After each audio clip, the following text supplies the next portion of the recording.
Welcome to Faces of South Asia. I'm Isha. And I'm Sophie. We welcome you to join us in the Human Trafficking Awareness Summit held right here in Quincy, Massachusetts, in the United States of America in 2016.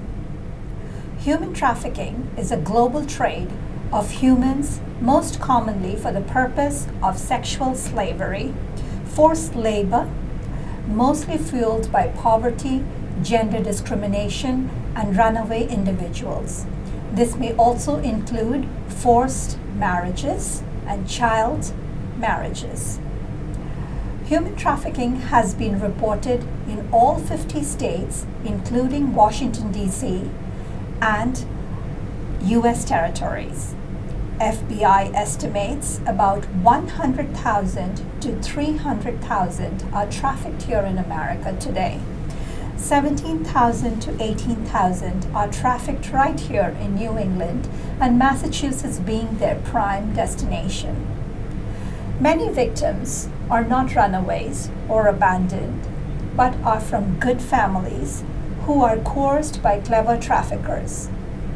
Human trafficking is a $33 billion industry, which ranks second to the drug industry today. Human trafficking is today's modern-day slavery. Join me in the awareness and the action taken by U.S. Department of Homeland Security, Mr. Peter L. DiMaggio. His insights are priceless.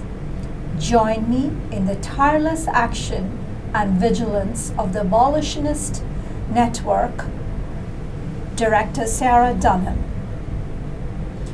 Join me in understanding the slavery behind consumer products in the Free Trade Campaign by Alexandra Carroll.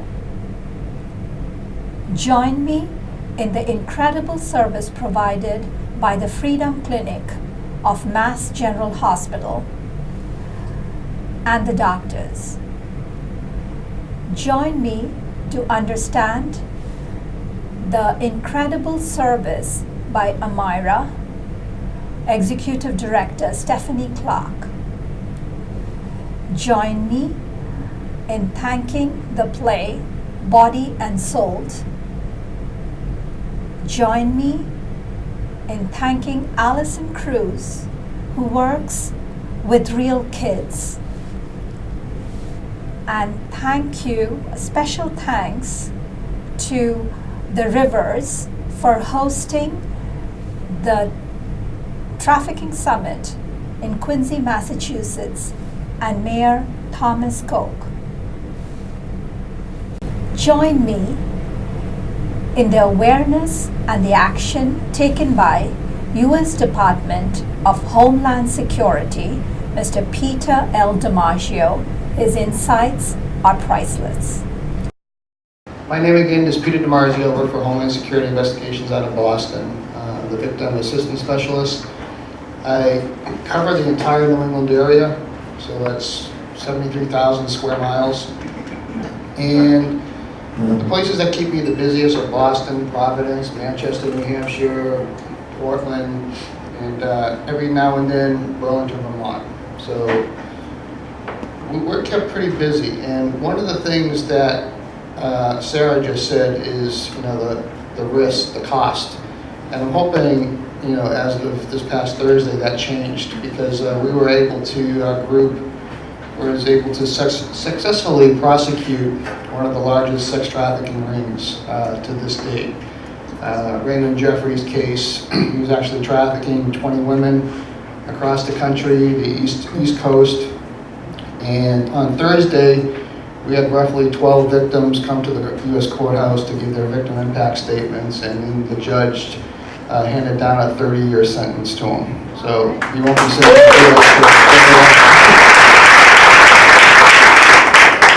But the last 2 days, we've been tremendously busy. We've had 3-4 operations within the last 2 days involving women, involving young minors as young as 13 years of age, out in the Worcester area in brothels, down in Providence, Rhode Island, and also up in Portland, Maine. So it's not going away. If anything, we're seeing a lot more of it, unfortunately. So what I'm going to talk to you this morning about is the victim assistance approach and how we work with victims of human trafficking. And if we could go to the next slide.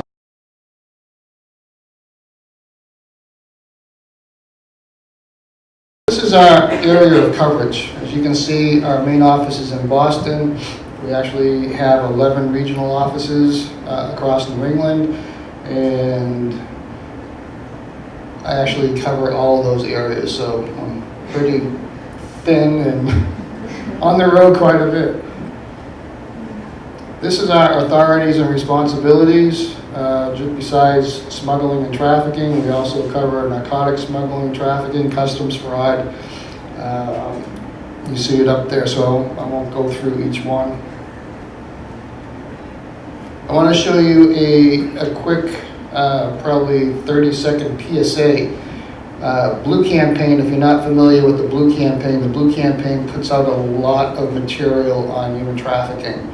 And they have a website you can go to if you want to order any of the pamphlets, brochures, PSA announcements. You can order them free of charge, and they'll send them to you.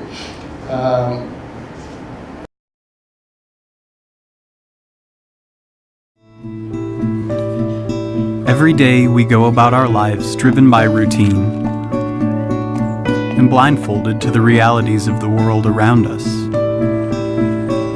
Our vision is clouded by the very normalcy we take for granted. Countless victims of human trafficking walk among us, seemingly invisible. Until now. The Blue Campaign provides a unified voice for those who oppose the heinous crime of human trafficking. Whether it's forced labor, domestic servitude, or the sex trade, it's time we open our eyes. Sorry, I didn't even see you. No one ever does. Learn what you can do to help by visiting dhs.gov/bluecampaign. And again, the motto there is hidden in plain sight, because they are walking among us. And we just have to know what the indicators are to look for so we can identify them. How many times are you out in the street today, or even passing somebody in the car, and what are they doing? They're on their cell phone texting. Their eyes are down. They're not looking around and seeing what's around them. And this is what we need to be doing more of, being vigilant of what's around us, what's in our neighborhoods, what's in our community, what should we be looking for. Recently, I think Sarah touched on it, the schools. We're seeing more recruiting in the schools, high schools, middle schools, and this has prompted the Blue Campaign to come out with 5 or 6 2-minute PSAs on how students are being trafficked in schools, how they're being recruited in the school systems. So it's been a very good PSA campaign, and a lot of the school systems are now coming towards us to train the staff, to train their teachers on what to look for within their schools. 6 stages of human trafficking. This is actually, I forgot to put the source up there, which is Kevin Bales. Kevin Bales is a leading researcher on human trafficking. He's worldly known throughout the globe, and he has done a lot of work in Cambodia and the U.S. And one of the 6 stages is vulnerability. This is the first thing that the trafficker is going to look at, who's vulnerable, and they're very keen at picking up on who's vulnerable.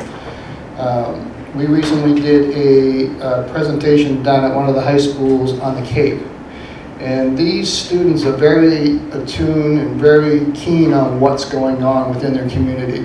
And after the presentation, they came up to the presenter and said, you know what, we have trafficking going on right at the Cape Cod Mall. And they started telling the presenter everything that they were observing. Go to the kiosk machines, look at them. We're being approached by men at the mall asking us, you know, our names, who we are, where do we live, who are our friends, what school do you go to?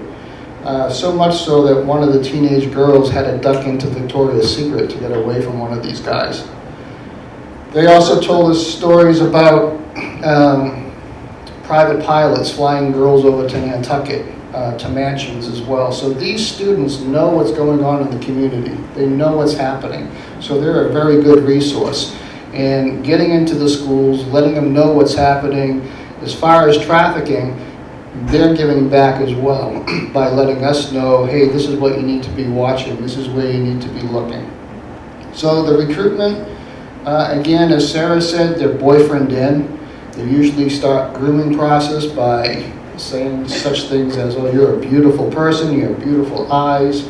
They'll start buying them very expensive clothing, jewelry, taking them out to fine restaurants. And after a while, it changes, the tide changes. The dream of the white picket fence, the house, he now says, we need to earn some money, and this is what I need you to do for me. And usually involves taking them away from everything they know, taking them away from their family, their friends, their neighborhood. And they do that so that individual is only relying on that trafficker. That's her sole support. Exploitation begins, and that could be strip clubs, escort services, back page, as Sarah alluded to, and if they refuse, physical abuse, torture to get them to comply. And resolution there's only a couple of things when it comes to resolution. They're either get out of the life, they end up getting caught up in one of the raids, the stings, or they commit suicide because of the hopelessness and the pain that they're feeling. They want a way out. So, victim assistance, I love this phrase here by Harriet Tubman. I freed 1,000 slaves. I could have freed 1,000 more if only they knew they were slaves. And that's something I hear a lot from the women I work with. They don't know they're victims. And that's one of our biggest challenges, is they don't realize they're victims. They see themselves as the girlfriend, as we're going to get married, he's my boyfriend. No, you don't understand, he would never hurt me. I was working with a girl this week, and I learned about her through Facebook contact. An individual contacted a victim advocate survivor up in Maine. That victim advocate survivor contacted me, and next thing you know, this girl in question is reaching out to me for help. And when I finally connected with her and we finally started talking to each other, she said to me, I didn't realize I was a victim until this past week. And what made her realize that was people telling her about what human trafficking was. And all of a sudden it clicked. I am a victim, she said. I need to get out of here before he kills me. She had been with him for 5 years. She started when she was 18. She's 23 now, she'll be 24 next month. And to hear her story, it was just classic. It was classic. Yeah, he was my boyfriend. Unfortunately, she was 18 at the time, and he was 49 years old. He's now today 55, and she's 23. And again, everything she said was classic. Wasn't allowed to leave the basement. She was in the basement of the house for, 2 weeks on end without being able to go outside. She, at times, wasn't given any food to eat. When she didn't comply or said no, she was beaten. And at times, she said, I'd rather take the beatings than do what he wanted me to do. And when we finally met with her and told her about the services we have, she was like, wow, I never knew these existed before. And that tells us we need to do a better job in getting the word out as far as what services are available to these women that are out there going through this. She said, if I knew this was here, I would have done it a long time ago. As of yesterday, we met with her. She wasn't quite sure she wanted to tell her story about the trafficker, but in the end, with a lot of support, she was able to talk to our investigators for about 2 hours and tell the whole detail of her story. And from there, we put her into a safe house where she is currently, and hopefully she's going to get her life back on track. And she's very motivated, and I'm pretty sure that she will. But for other women, you know, it's a struggle. It's a struggle to get down that road to recovery. It's sometimes one step forward, 3 or 4 steps backwards. But what message you send them is, you know what, I'm here for the long haul. And if you don't give up on yourself, I won't give up on you. And we've had a lot of good success stories. So with the 4 Ps, prevent, protect, prosecute, and then partnership, we do a lot of outreach to schools, to NGOs, to law enforcement, you name it. We do the outreach wherever we need to go. Victim Assistance Services, we have a whole network of NGOs we work with around New England. And what I tell folks to do is look outside the box. You know, if you don't have services in your local community, don't stop there. Look further away.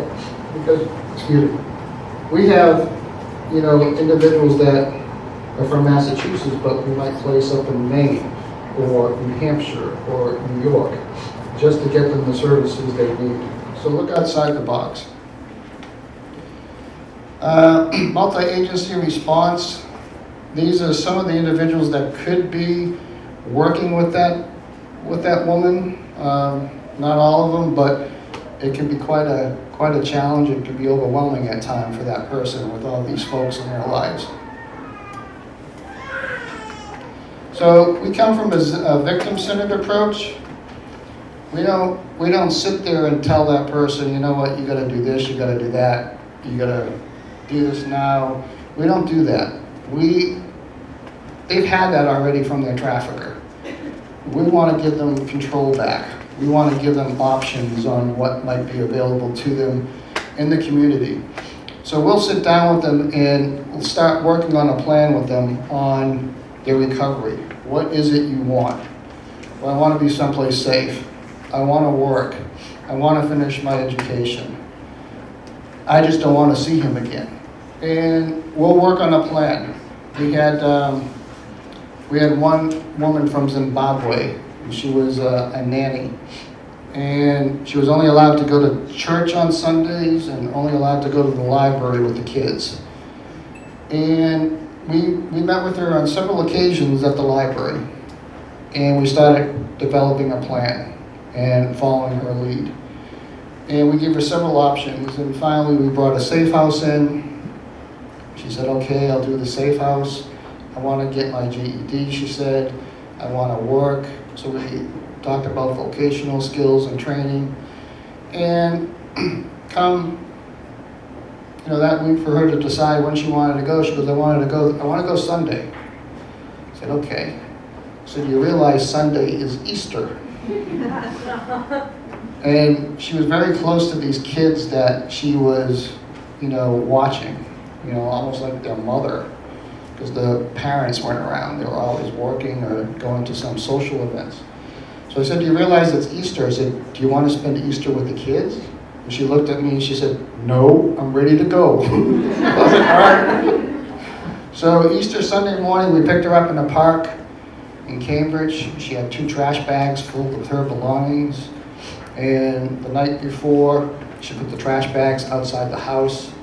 It was a Sunday, so the couple thought she was going to church.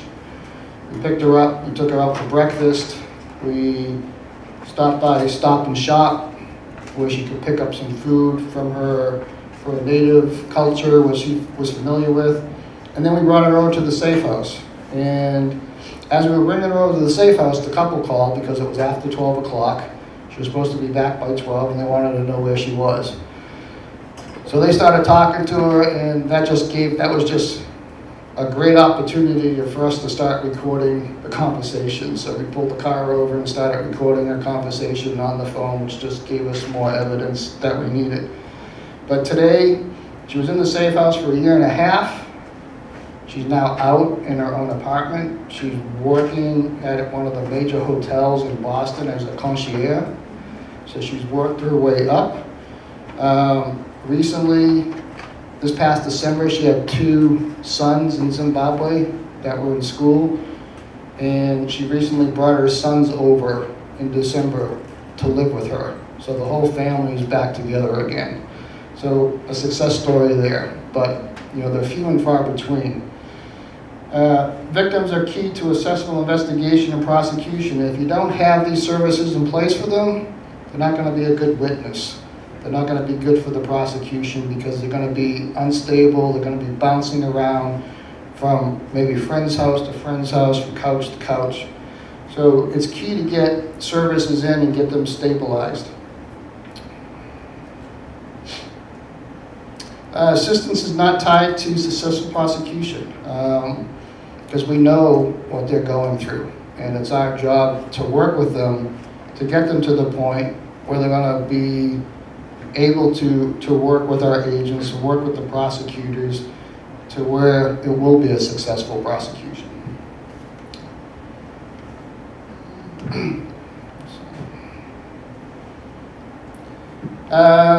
One of the things that I first did when I came to Homeland Security was I made it a point to find out who was doing what in the area on human trafficking.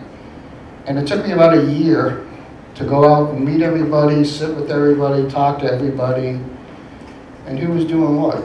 And then after that year, I said, you know what, let me bring everybody together. And we had our first victim service provider meeting. And around the table, we had about 25 people sitting around the table, from the U.S. Attorney's Office to the Mass AG's office to several NGOs. And recently we brought in MCI Framingham, self-correctional prison. And after that meeting was over, people were like astounded. They never knew what Mary across the table was doing. They never knew what Jack and his agency was doing. And it was like an epiphany happened. Someone said, why didn't we do this sooner? I was like, yeah, why didn't you do it sooner? So this was like three and a half, 4 years ago. And we're still running strong with the victim service provider meeting. We have agencies who come as far away as Maine to sit in on this meeting once a quarter that we have. And we talk about the barriers, we talk about the gaps, we talk about the challenges that we're facing. We talk about new initiatives that we're doing. And it's great to see the energy sitting around the table because they're all sharing ideas of what they want to do to help victims. Barriers, as I said before, some victims don't realize they're victims. There's fear of retaliation, lack of adequate services and housing. As at this point, we only have 3 safe houses in all of New England. 2 in Massachusetts, 1 in northern Maine. And you can imagine to get a safe house up and running, it's very difficult. But to sustain it is even more difficult because some of these budgets are $350,000 to $450,000 a year. So when they go for grants, it's very hard for one safe house to get a grant because they're going up against everybody in the country for these grants. And if they don't have the numbers, they don't have the data to support, a $1 million grant, they're not going to get it. So we came up with this idea of forming a safe house coalition. So we formed the New England Safe House Coalition. And what we did is we reached out to all the safe homes, told them about the idea, they all loved it. And we brought them all together under the umbrella of the coalition. So at this point, it's now a 501. They established as a nonprofit. They elected their officers. And we're now collecting all the data from all the safe homes under the coalition. So under a grant, the New England Safe House Coalition will apply for the grant. If a grant is awarded, it will then be divided among the safe homes that are out there. But what this has also done is it brought an awareness to us of other folks that are out there already doing this Safe House Initiative stuff. So we were able to identify 3 other safe homes in New England that were already in existence or trying to get up and running. So we brought them under the coalition as well. So we found that there was one in Rhode Island, we found there was another one in Maine, and we found there was another one out in Western Massachusetts. So it gave us a lot more resources to tap into. There's fear of deportation, and I'm going to talk about that in a minute. We actually have what we call immigration relief services for foreign nationals, because a lot of them are threatened with deportation, that if you go to law enforcement, they're going to deport you. Lack of trust in the system, who to talk to, feelings of shame. And that's one thing this young lady said to me yesterday. She felt an enormous amount of shame in what she was doing and embarrassment. Resources, I just listed a few here, but in your packets you should have like a first responders guide to trafficking, and there's a more extensive list in the back of that guide. There's about 3 or 4 pages with contact numbers and individuals' names that you can reach out to. Freedom is indivisible, and when one man is enslaved, all are not free. That was from John F. Kennedy. I thought that was a good saying there. So the Trafficking Victims Protection Act of 2000 criminalized human trafficking as a federal crime. It also opened up certain rights for victims of trafficking, as well as victim assistance programs. And what I'm going to get into now is the immigration relief. We actually have what we call a continued presence visa, and it's actually good for 1 year, for 12 months. And this allows that individual to stay in the country while they assist with the prosecution and investigation. And what we tell individuals that with 6 months left to go, to file for a T visa. A T visa will allow them to stay here for 4 years. And what happens is during that time frame, individuals usually work on becoming a citizen as well. That woman from Zimbabwe I talked about, she was under a continued presence visa, which allowed her to stay here in this country. And then she filed for a T visa, which allowed her to stay here for 4 years. And also under the T visa, it allowed her children to come as well, under T1, T2 family derivatives. So this gives them access to public benefits if they're cooperating with law enforcement. And in the course of them having a continued presence, if all of a sudden they decide not to want to cooperate or feel like they're too scared to do it, they're not going to lose the continued presence visa. It's our job to try and work with them to feel more confident to come back and want to participate. But they're not going to lose the continued presence visa once they have it. Again, the T visa, 4 years, it's self-petitioning. It also, they have to be physically present in the U.S. or one of their territories and where this crime occurred. Gives them a work permit, access to public benefits, and again, if they have family in other countries, it allows them to bring family members into the U.S. under this visa as well. And working with a lot of foreign nationals, they're not aware of these visas because their traffickers are telling them, no, they're just going to deport you. The U visa, again, is good for 4 years. And there is 26 qualifying crimes that a foreign national can apply for a U visa. And I think I have a list of those. Provides work permit, no access to public benefits, family derivatives are eligible. And these are the 26 qualifying crimes that they can apply for a U visa. And as you can see, it covers just about everything. domestic violence, rape, kidnapping, torture, sexual assault, murder. I mean, everything is there. So if they're a victim of one of these crimes, they can also apply for a U visa, which will keep them in the country for 4 years.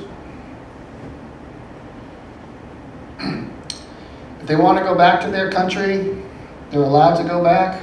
They're not being deported. They can go back anytime they want, but we want to make sure it's safe for them to go back.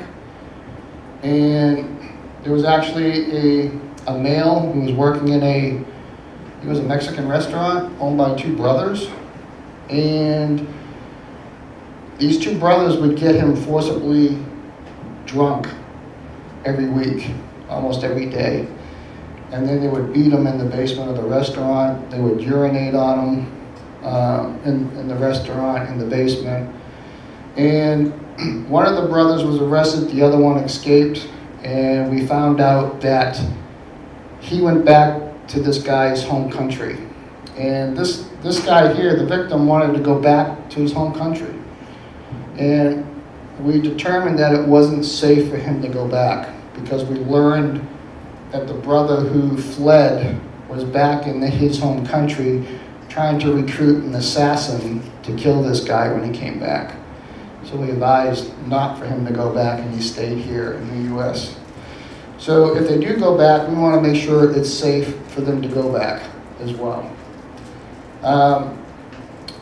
One step further for victims who are U.S. citizens, we have several victims who are U.S. citizens who feel they're in harm's way here, right here in the Boston area or wherever in Massachusetts, and they want to get out. I don't want to be here anymore. What we can do is we can put an email blast out through the entire country to our other colleagues and say, hey, we have this woman, age 24, she has 2 kids, ages 3 and 6. We're looking to get her out of Boston. She's in harm's way. What do you have? This is what she needs. She needs these services. She needs this service for her kids. What do you have? And then it might take about 2 to 3 days, but I'll get replies back saying, you know what, we can take her here. We have this program set up.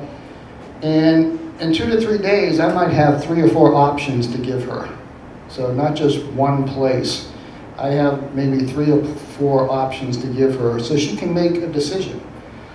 Now, mind you, some of those decisions, aren't too good because, like, for instance, I had one woman, she wanted to go to LA.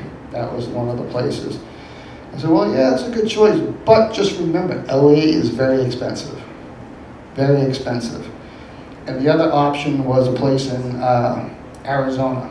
I said, you know what, well, your money will go a lot further in Arizona as far as housing, as far as being able to buy things, afford things. So I gave her, some things to think about. Do I want to go to LA? But if I go to LA, I'm not going to have a lot of money because I'm going to be spending it to afford things. Or I can go to Arizona where it's going to be a little bit more cheaper. In the end, she picked Arizona. And talking to her just not too long ago, she's loving it out there, and she said it was the best decision she made. So, again, there's ways that we can get them out of harm's way as well if they're U.S. citizens. And this is my number here. That number up there is my cell phone number because I'm never really at my desk, which is a good thing because I don't like being behind the desk. So feel free if you have any questions or if you have a scenario you want to run by me, please do. That happens all the time. It might not amount to anything, but we'll check it out if it sounds like something that we really need to check out. And my email address as well. It's hard to see. Right? It's hard to see. Is it at? It's at ice.dhs.gov. It's on this to in your packets. Oh, good. Thank you. All right, thank you. Beliefs of human trafficking in a faraway land is really not true because it's right here in New England, in Massachusetts, in United States of America.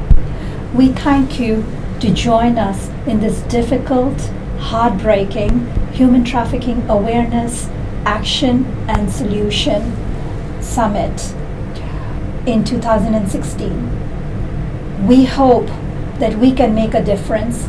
Join us in our campaign. Thank you. Thank you. I'm Isha. And I'm Sophie.